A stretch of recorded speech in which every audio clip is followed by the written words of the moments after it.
अस्सलाम वालेकुम स्टूडेंट। उम्मीद करता हूं कि आप सब लोग खैरियत से होंगे। आप सबको upgrade online entry test preparation हमें खुशामदीद। अगर आपने अभी तक इस चैनल को सब्सक्राइब नहीं किया तो काइंडली इसको सब्सक्राइब कर लें ताकि इस तरह की और वीडियोस मैं आप तक पहुंचा सकूं। आज की इस वीडियो में हम लैट टेस्ट के बारे में बात करेंगे। जिस तरह बहुत से स्टूडेंट्स को पता होगा, जो लैट टेस्ट है जिसको आमतौर पर लॉ एडमिशन टेस्ट भी कहते हैं, वो एलएलबी में एडमिशन लेने के लिए पास करना जरूरी है। अगर आप लैट टेस्ट नहीं देते या लैट टेस्ट में पास नहीं होते तो आप एलएलबी में एडमिशन नहीं ले सकते। 2018 के बाद लैट टेस्ट को एलएलबी के लिए लाजमी करार दिया गया था। ठीक है, लैट टेस्ट साल में 3 दफा कंडक्ट होता है। इस साल का तीसरा टेस्ट हो चुका है और जिन स्टूडेंट्स ने इन तीनों में से कोई टेस्ट भी नहीं दिया, अब वो एलएलबी में एडमिशन नहीं ले सकते। और अगर वो एडमिशन लेना चाहते तो वो नेक्स्ट ईयर लेंगे, लेकिन उसके लिए भी उनको नेक्स्ट ईयर के तीनों लैट टेस्ट देने पड़ेंगे या फिर एक भी दे सकते हैं। उनकी मर्जी है, चाहे तीनों दे लें या एक दे लें, ये डिपेंड करता है खुद पे कि आप कितने देना चाहते हैं। ठीक है, लेकिन अगर आप 3 देते हैं तो तीन में से जिसमें से सबसे ज्यादा आपके नंबर है आप उसी बेस पे अप्लाई करेंगे। ठीक है, लेकिन उस दौरान उस बीच में कुछ प्राइवेट कॉलेजेस के एडमिशन ओपन होते रहेंगे, लेकिन प्राइवेट में लेने का कोई फायदा नहीं अगर आप किसी अच्छे गवर्नमेंट यूनिवर्सिटी में एडमिशन लेना चाहते हैं। और अगर आपने इस साल का कोई भी लैब टेस्ट नहीं दिया या फिर आपने पास नहीं किया तो आप एलएलबी में इस साल एडमिशन नहीं ले सकते। तो यहाँ तक आप लोगों को क्लियर हो गया होगा। अब हम बात करेंगे आज के इस वीडियो में कि लैब टेस्ट का पैटर्न क्या होता है। तो पैटर्न आपके सामने है, बहुत से स्टूडेंट्स को पता है, लेकिन बहुत से स्टूडेंट्स कुछ अहम बातें जो आज मैं बताऊंगा, ये वीडियो इसलिए आपके बहुत काम की। अगर आपने लैब देना है तो इन चंद की पॉइंट से उनको अपने समझ लें, गुत्थी में बांध लें। ठीक है, वो आपके लिए बहुत ज्यादा जरूरी है। अगर आप वो की पॉइंट्स को फॉलो नहीं करेंगे तो आपको जो आप रिक्वायर्ड नंबर है वो नहीं ले पाएंगे। ठीक है, खास तौर पे जिनके नंबर कम है एसएससी या मैट्रिक वगैरह में, तो वो टेस्ट में जितने ज्यादा नंबर लेंगे उनके लिए फायदा होगा। तो इसके अलावा मैं आज आप लोगों को एक अहम वेबसाइट भी बताऊंगा, आप लोग उस वेबसाइट पे जाके इजीली इसकी तैयारी कर सकते हैं, कंप्लीट तैयारी कर सकते हैं। मैं गारंटी देता हूँ आपके 60 प्लस मार्क्स की मैं गारंटी देता हूँ कि आप इजीली टेस्ट आप पास कर लोगे अगर आप इस वीडियो के अकॉर्डिंग तैयारी कर लेंगे। लेकिन अगर आप उन की पॉइंट्स को भी फॉलो कर लेंगे तो आप इस टेस्ट में अच्छे से अच्छे मार्क्स ले सकते हैं। तो देख सकते हैं पैटर्न के अकॉर्डिंग ये दो हिस्सों पे मुश्तमिल है। ठीक है, पहला हिस्सा डिवीजन क्वेश्चन, दूसरा एमसीक्यू। अगर डिवीजन क्वेश्चन में देखा जाए, ये 25 नंबर होते हैं। ठीक है, ये आप लोगों के हाथ में होते हैं कि या तो आप इसको मतलब के वेस्ट कर दें या फिर आप इसको पूरे के पूरे ले सकते हैं।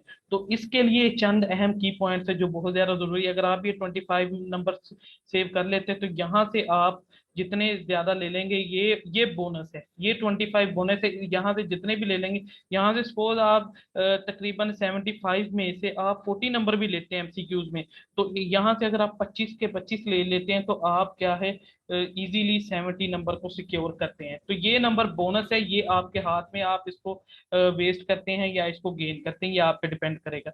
अब देखिए पहले नंबर पे ऐसे है, ये 15 नंबर का है ये। लेकिन इस ऐसे के कुछ लोग समझते हैं कि बहुत ज्यादा आसान है, हम लिख देंगे, तो भाई ऐसा कुछ नहीं है, कुछ चीजों को फॉलो करना है। यहाँ पे एक लिमिट लगा दी गई, आपने 200 वर्ड पे करना है। ठीक है, तो ऐसे में क्या होता है, ऐसे में पूरी एक कहानी बतानी होती है। ठीक है, ये वो उर्दू का ऐसे नहीं है कि मेला पे लिखें तो आप लोग लिखना स्टार्ट कर दें, हम अपनी तरफ से छोड़ते हैं, मेले में ये हुआ वो हुआ वो हुआ, तो वो चीजें नहीं लिखनी। ठीक है, ये 200 वर्ड्स हैं। अब देखें, ये आपकी मर्जी है, आपको इख्तियार दिया गया आप इंग्लिश में लिखें उर्दू में, लेकिन अगर आप कोशिश करें इंग्लिश में लिखें, उसकी देखें रीजन क्या है। उर्दू में अगर आप लिखेंगे ना, उर्दू में एक सेंटेंस या एक जुमले में ज्यादा वर्ड्स आ जाते हैं। ठीक है, लेकिन इंग्लिश में जो उर्दू में अगर 7 से 8 वर्ड्स आ रहे हैं एक जुमले को कंप्लीट करने के लिए, ठीक है, इंग्लिश में तकरीबन वही सेंटेंस जो होता है 3 से 4 वर्ड्स में कंप्लीट होता है। ठीक है, और इसके अलावा इंग्लिश में क्लैरिटी आती है, उर्दू में कुछ लोगों को राइटिंग का भी मसला होता है। तो इस वजह से ये आपके उर्दू में मार्क्स कटने के चांसेस है, लेकिन इंग्लिश में इतने नहीं होते। ठीक है, तो लेकिन अगर आपको भाई इंग्लिश मुश्किल लगती है, ग्रामर के इश्यूज है, लेकिन ग्रामर इतनी ज्यादा हैवी नहीं होगी, आप सिंपल मतलब के जो टेंसेज है, आपको 12 टेंस का पता है तो आप उसके अकॉर्डिंग ऐसे इजीली लिख सकते हैं। लेकिन अगर फिर भी मुश्किल है तो आप उर्दू में लिख सकते हैं। ठीक है, तो ये 15 नंबर होते हैं। अब ये लिखना कैसे है ऐसे, मैं आपको मिसाल के तौर पे समझाता हूँ। देखिए आप एक एग्जांपल ले लें, कायदे आजम पे वो कहता है टॉपिक पे, आप इसके टॉपिक देख सकते हैं जो आपकी मैट्रिक की है ना, 9th 10 के जो उर्दू के ऐसे और इंग्लिश के जो है टॉपिक, आप वही देख सकते हैं। ठीक है, उनके अकॉर्डिंग ये प्रैक्टिस करें। ठीक है, आप देखिए इसको इजीली लिख सकते हैं, मैं मतलब कि वो मिसाल देता है कायदे आजम पे लिखें। अब देखिए कायदे आजम के आपने वो पूरी स्टोरी नहीं लिखनी, मैं आपको बताता हूँ कैसे आप लिख सकते हैं 200 वर्ड्स के अकॉर्डिंग। अब देखिए आपने लिखना है, कुछ लोग लिखेंगे कायदे आजम मोहम्मद अली जनाब ये, ठीक है, आपका पूरा नाम ये था, तो ये चीजें इजाफी है, देखिए आपको लिमिट दी है। आप सिर्फ नाम वगैरह बताने के बजाय, ठीक है, मोहम्मद अली जना के बजाय आप सिंपल कायदे आजम ही लिख दें, क्योंकि उसको भी समझ आ जाएगी कि कायदे आजम एक ही है, ठीक है। और आपने 200 वर्ड्स में पूरी बताना है बात, इसलिए आपको वर्ड्स कम से कम बचाने हैं, ठीक है। और लेकिन इस तरह लिखना है कि अपनी बात भी पूरी हो। आप देखें, आप लिखें कायदे आजम जो है वो पैदा हुए कराची में, ठीक है, लेकिन आपने ये खाली कराची नहीं, फिर आपको आगे डेट ऑफ बर्थ भी लिखनी पड़ेगी। तो इसलिए आप इन दो जुमलों को एक जुमला बना दे, ठीक है। आप लिखते हैं कि कायदे आजम 25 दिसंबर 1876 को कराची में पैदा हुए, ठीक है, ये देखिए एक जुमला बस यहाँ पे कर दिया। अब आगे कुछ लोग बताना शुरू कर देते हैं कायदे आजम का फादर मदर का नेम, तो वो बताने की जरूरत नहीं है। आपने उसके बाद कायदे आजम की एजुकेशन पे चले जाना है, कायदे आजम ने इब्तदाई तालीम कहाँ से हासिल किया, आप लिखते हैं कराची। उसके बाद आप मतलब ग्रेजुएशन यहाँ से की, उसके बाद आप लंदन चले गए, ठीक है, बार इतला करने के लिए। अच्छा, वहां से फिर आपने कोई नहीं लिखना कि उन्होंने लंदन में क्या किया, फिर आपने लिखना है वो वापस आ गए। तो वहां पर वापस आके उन्होंने क्या है, कांग्रेस ज्वाइन कर ली, ठीक है, कांग्रेस ज्वाइन कर ले। फिर उसके बाद कुछ लोग यहाँ पे लिखेंगे मुसलमानों ने 1906 में बुनियाद रखी मुस्लिम लीग की, भाई इसके अलावा ये नहीं लिखना। कुछ लोग लिखेंगे मुहतरमा फातिमा जना कायदे आजम की सिस्टर थी, ठीक है, ये भी नहीं लिखने की जरूरत, आपने वर्ड्स बचाने। देखिए आप थोड़ी बात में क्लैरिटी कर रहे हैं, ठीक है। उसके बाद आप देखिए एजुकेशन पे आगे, फिर कायदे आजम ने मुस्लिम लीग ज्वाइन कर दी, अब यहाँ से जद्दोजहद लिख दे, फिर अंत तक उन्होंने मेहनत स्टार्ट कर दी, ठीक है, मतलब कि उन्होंने जो था दो कौमी नजरिए की हिमायत कर दी। और इस तरह उनकी कोशिशों से 1947 में, ठीक है, 14 अगस्त 1947 में हमारा मुल्क आज़ाद हो गया, ठीक है। और इसके बाद आप देखें कि आपके ये 200 वर्ड यहीं से कंप्लीट हो रहे हैं, और एंड में आपने कंक्लूजन दे देना है कि कायदे आजम 1948 में वफात पा गए, ठीक है, 11 सितंबर 1948 में। तो यहाँ तक आपने देखे, आपने पूरी एक मतलब कि ऐसे पूरी एक कहानी को बयान कर दिया। तो इस तरह लिखना है, ज्यादा कोई इधर उधर की बातें नहीं लिखनी, क्लैरिटी लिखनी है, क्योंकि आपके पास लिमिट लगा दी। अगर आप क्लियरिटी के साथ लिखेंगे तो आपको 15 के 15 नंबर मिल सकते हैं। उसके बाद ये है पर्सनल स्टेटमेंट। पर्सनल स्टेटमेंट भी बहुत ज्यादा इंपॉर्टेंट चीज होती है, बहुत से लोग इस बारे में कंफ्यूज हो जाते हैं, भाई ये है क्या पर्सनल स्टेटमेंट, ठीक है। तो देखिए पर्सनल स्टेटमेंट के ना, मैं आप लोगों को कुछ सैंपल भी दिखा देता हूँ। पर्सनल स्टेटमेंट आमतौर पे जब भी आप किसी बाहर की यूनिवर्सिटी में अप्लाई करेंगे, अब्रॉड में, या फिर आप किसी बड़ी स्कॉलरशिप के लिए अप्लाई करते हैं, तो तब ये पर्सनल स्टेटमेंट लिखनी पड़ती है। और इसी पर्सनल स्टेटमेंट की बेस पे आपको स्कॉलरशिप, ठीक है, मिलती है, या आपको एडमिशन मिलता है या रिजेक्ट होता है, क्योंकि पर्सनल स्टेटमेंट में आप अपना पॉइंट ऑफ व्यू बता रहे होते हैं, ठीक है। आपने पर्सनल स्टेटमेंट पे भी कोई ज्यादा नहीं इसके कोशिश करनी, यहाँ पे लिखा नहीं हुआ तो इसके आपने कोशिश करें 150 वर्ड्स लिखने हैं, ठीक है, 100 to 150, मिनिमम 100, ज्यादा से ज्यादा 150, ज्यादा लंबी चौड़ी नहीं। आप ये इसलिए उसने नहीं बताया है, इसलिए आपने क्या है, ये ज्यादा लंबी चौड़ी ये ना हो कि आप इस 200 की कमी को पर्सनल स्टेटमेंट में ज्यादा लिखते हैं। देखिए एक पर्सनल स्टेटमेंट ऐसे की निस्बत छोटी सी होती है, ठीक है। तो आपने क्या है, पर्सनल स्टेटमेंट में सबसे पहले अपने बारे में बताना है। अच्छा, अपने बारे में कुछ इस तरह यूनिक सा बताना है, जिस तरह अगर आप इंग्लिश में लिखते हैं माई नेम, ये नहीं, आई एम, ये नहीं, इस थोड़ा सा यूनिक सा पर्सनल स्टेटमेंट की ना डिफरेंट आपको मतलब सैंपल मिल जाएगा, मैं आपको दिखा दूंगा, आप वहां से हेल्प ले सकते हैं गूगल से, ठीक है, मैं अभी आपको दिखा दूंगा। अच्छा, पर्सनल स्टेटमेंट में सबसे पहले अपना नेम, फिर आपने अपना एजुकेशन बतानी है, ठीक है।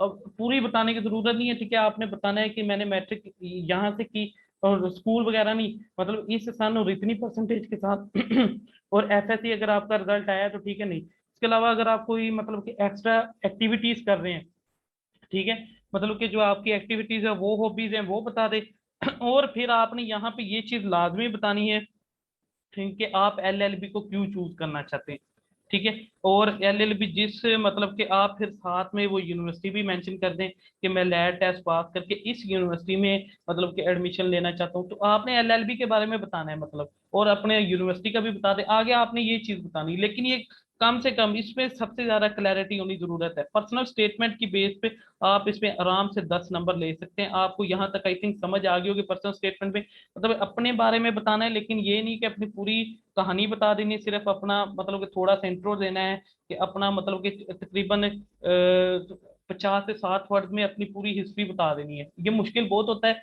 लेकिन आपको मैं सैंपल दिखा दूंगा, ठीक है। और उसके बाद आपने ये बताना है आप एलएलबी को क्यों चूज करना चाहते हैं, ठीक है, बाकी फील्ड्स को क्यों नहीं, ये अब आपने खुद सोचना है, ठीक है। क्योंकि इस पे डिफरेंट आप वो देख लीजिएगा, सैंपल्स वहां पे पड़े हुए हैं, तो आप लोग वहां से देख सकते हैं। उसके बाद ये एमसीक्यूज इंग्लिश के हैं, ये मैं आपको वेबसाइट बता दूंगा, आप वहां से इसकी तैयारी कर सकते हैं। ये सारे ये वाले टॉपिक्स आपने देखने, जनरल नॉलेज भी वेबसाइट से मिल जाएगा, इस्लामिक स्टडी भी, पाक स्टडी भी, ठीक है। उर्दू, उर्दू आपने वोकेबलरी या ग्रामर जिस तरह फेल फाइल मुफूल, 9th की या 10th की आप उर्दू की ग्रामर की बुक ले लें, ठीक है। अगर आपको ना हो तो मैं आपको उसका डिस्क्रिप्शन में लिंक भी दे दूंगा पीडीएफ का, आप वहां से तैयारी कर सकते हैं। वो बुक ले लें आप, ठीक है, वहां से सिर्फ मेन मेन ग्रामर इसकी पढ़ लें, जिस तरह फेल फाइल मफूल, ठीक है, और इसकी मतलब के होते हैं ग्रामर्स की दूसरी टर्म्स, वो देख लें।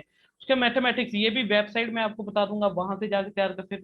लेकिन मैथमेटिक्स आपको मतलब कि प्लस माइनस डिवीजन मल्टीप्लिकेशन, ठीक है, जनरल एवरेज वगैरह, ठीक है, एवरेज, ये चीजें आपको पता हो, परसेंटेज, तो ये चीजें आपको आइडिया होना चाहिए। ये सारा कुछ वेबसाइट पे मौजूद है, सिवाय उर्दू के। उर्दू आपने कहाँ से तैयार करनी है वो मैंने आपको बता दिया। तो अब मैं आपको दिखाता हूँ कौन सी वेबसाइट है जहां से आप इसको क्या है तैयार कर सकते हैं। तो वेबसाइट में आपको वेबसाइट पे अब लेके जा रहा हूँ, ये रही वो वेबसाइट, ठीक है। तो ये वेबसाइट है पाक एमसीक्यूज, ये बहुत ज्यादा ऑथेंटिक वेबसाइट है। मोस्टली जितने भी टेस्ट होते हैं यहाँ से, आप अगर आप गूगल करेंगे तो वो यहाँ से ही डाटा मिलता है। अब ये देखिए, सबसे पहले इंग्लिश के एमसीक्यूज, इंग्लिश के एमसीक्यूज आपने इस पे यहाँ पे क्लिक करना है, ठीक है। तो ये यहाँ से ये एड्स वगैरह आते हैं, इनको क्लोज कर देना है, ठीक है। ये अपना ही यहाँ पे रोना रोते रहते हैं एड्स वाले। अब देखिए आपने क्या है, एंटोनिम्स करने हैं, ठीक है। ये देखिए एमसीक्यूज, ये क्विज, अगर आप ऑनलाइन क्विज देना चाहते हैं, ठीक है, आप यहाँ से क्या है इसका क्विज दे सकते हैं, यानी कि आप खुद को जज करना चाहते हैं कि मेरी तैयारी ठीक है कि नहीं, तो यहाँ से क्विज से भी तैयारी कर सकते हैं। आप देखें स्टार्ट, ये देखें, ये यहाँ से आप सिलेक्ट करते जाएंगे तो वो आपको बताता जाएगा, फिर सही भी बताएगा गलत भी, ठीक है। तो ये सारा भी यहाँ पे मौजूद है, आप यहाँ से क्या है इसकी तैयारी कर सकते हैं। तो यहाँ तक आपको समझ आ गई होगी, ठीक है। उसके बाद देखें सिनोनिम्स, इसी तरह वो ये एमसीक्यूज हैं, ये इनका क्विज, अगर आप ऑनलाइन क्विज देना चाहते हैं, ठीक है। तो ये प्रेपोजिशन, ये सारा कुछ यहाँ पे पड़ा है, तो आप यहाँ से देखिए तैयारी कर सकते हैं। अब नेक्स्ट पे हम आते हैं कि ठीक है, मैथ देखिए, ये मैथ के एमसीक्यूज, ठीक है। ये मैथ जो आपको मैंने कहा था, ये देखें, ये मैथ, और ये आपको कौन सी, ये बेसिक मैथ, देखे आपने बेसिक करनी थी, तो यहाँ पे देखिए बेसिक पढ़ी है, ठीक है। तो ये यहाँ से आप इसको क्या है ये तैयारी कर सकते हैं, ये सारे यहाँ पे पढ़े हैं, ठीक है। इनके आंसर भी दिए हुए हैं, ठीक है। इनके अगर लॉजिक समझना है तो आप कमेंट्स में पूछ सकते हैं, मैं आपको वो भी बता दूंगा, ठीक है, कैसे करने हैं। अच्छा, उसके बाद यहाँ पे देखें, ये जनरल नॉलेज के आप यहाँ से कर सकते हैं, ठीक है। करंट अफेयर नहीं इसमें इंक्लूड, वर्ल्ड करंट अफेयर, लेकिन करंट अफेयर जनरल नॉलेज में आ जाता है, आप देख लीजिएगा। करंट अफेयर में आप प्राइम मिनिस्टर वगैरह का नेम, ठीक है, मिनिस्टर्स के name, chief justice, army chief वगैरह के नेम याद कर लें। पाक स्टडी के एमसीक्यूज हैं, इस्लामिक स्टडी ये भी हैं, ठीक है। और उसके बाद यहाँ पे ये सारे देखिए यहाँ पे मौजूद है, तो आप यहाँ से इसकी इजीली तैयारी कर सकते हैं। अब मैं आपको दिखा देता हूँ सैंपल, ठीक है। सैंपल देखें, सैंपल बिल्कुल आप सिंपल लिख सकते हैं, पर्सनल, ठीक है, ये पर्सनल स्टेटमेंट सैंपल, ठीक है। ये गूगल आप करेंगे ना पर्सनल स्टेटमेंट के सैंपल, तो आपको यहाँ पे बेशुमार पर्सनल स्टेटमेंट के सैंपल्स मिल जाएंगे, ये यूनिवर्सिटीज में एडमिशन के लिए। आप आगे लिख दीजिएगा, ठीक है, फोर्थ स्कॉलर, लेकिन आप यहाँ सिंपल लिख दें। ये देखें, ये बहुत ज्यादा वर्ड्स पे आप यहाँ पे आगे लिख देंगे ना, 250 वर्ड्स तक की जितनी इतनी लिमिट है, ये देखें, ये यहाँ पे मौजूद है। आप यहाँ से देखें, कोई भी 1000 सैंपल पढ़े हैं, आप एक दो सैंपल लाजमी देखिएगा, ताकि ये पर्सनल स्टेटमेंट वाला आपको आईडी देखें, ठीक है। ये भी कोई सैंपल है, ठीक है। ये क्लिनिकल साइकोलॉजी का, मतलब कि वो इस टेस्ट के इस फील्ड में दाखिला लेने के लिए ये सैंपल अपनी पर्सनल स्टेटमेंट लिख रहा है। तो पर्सनल स्टेटमेंट आप यहाँ से सैंपल ये देखें, बेशुमार पढ़े हैं यहाँ पे। आप यहाँ से अगर सर्च करेंगे, ये देखें personal statement, personal statement, personal, तो आपने कोशिश करनी है कम से कम वर्ड लिखने हैं, ठीक है। आपने 150 तक वर्ड लिखने हैं, ठीक है। तो यहाँ से आप लोगों को काफी कुछ समझ आ गया होगा लैट से रिलेटेड, और ये वेबसाइट से आपको मैं 100% गारंटी देता हूँ आपकी तैयारी हो जाएगी। आपको कहीं और किसी से करने की जरूरत नहीं, कोई एकेडमी ज्वाइन या अपने पैसे जाया करने की जरूरत नहीं है, ठीक है। तो उम्मीद करता हूँ यहाँ तक आपको मेरी ये वीडियो पसंद आई है। अगर पसंद आई है तो चैनल को सब्सक्राइब करें, लाइक करें और शेयर करें, ताकि इस तरह की और वीडियोस में आप तक पहुंचा सकूं। ठीक है, और अपना और अपनी फैमिली का ख्याल रखें।